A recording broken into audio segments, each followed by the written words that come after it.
As a student in university, the fabric of my existence was once a tangled web of social obligations, time constraints, and an ever-expanding list of personal objectives. It took me a while to get from a state of confusion to one of clarity, but the process was life-changing. Not only did it affect my days, but it also reshaped my view on life during the course of 5 crucial routines that it unfolded over. In the event that you share these, it may shed light on a road for other individuals who are navigating their own maze of disorganization. Morning rituals, the keystone of my day. With nothing more than sheer panic and the fear of being late, my mornings used to be a frenzied rush against time, a sleepy struggle from bed to class. I was driven by nothing except the fear of being late. The first step in the process was to establish a straightforward and non-negotiable schedule for each morning.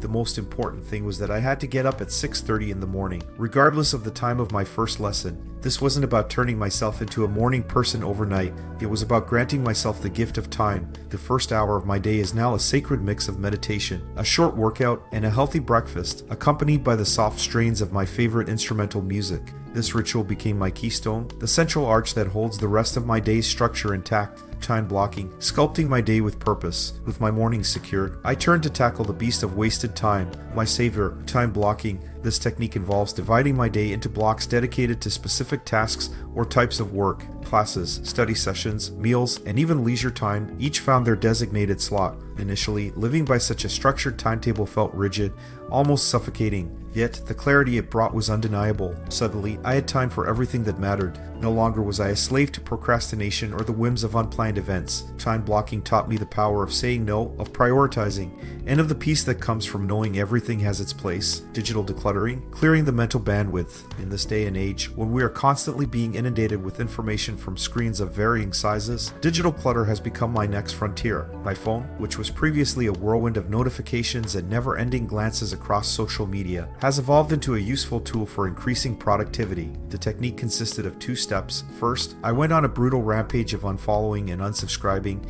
and second, I organized my digital tools such that they would serve me rather than control me. Emails were sorted into folders. Essential apps found a home on my home screen, and everything else was banished into folders named rarely used. Digital decluttering extended into my study habits too, with digital notes meticulously organized by subject and date. This newfound digital minimalism freed not just my phone's storage, but my mental bandwidth as well. The power of a weekly review. If time blocking was my strategy for days, the weekly review became my tactic for conquering weeks. Every Sunday evening, I sat down with my planner and reviewed the past week. What goals had I achieved? Where had I stumbled? What lessons could I carry forward? This wasn't a session for self-reproach, but for honest reflection and strategic planning. The upcoming week's tasks were outlined, priorities set, and aspirations penned down with actionable steps. This routine of reflection and forward planning ensured that my goals were always in sight and my actions always aligned with them, cultivating a learning habit outside academia. Eventually, in the midst of the never-ending stream of assignments and due dates, I was able to carve out time for learning that went beyond the requirements of the academic program. Whether it was learning a new language, acquiring a skill such as coding,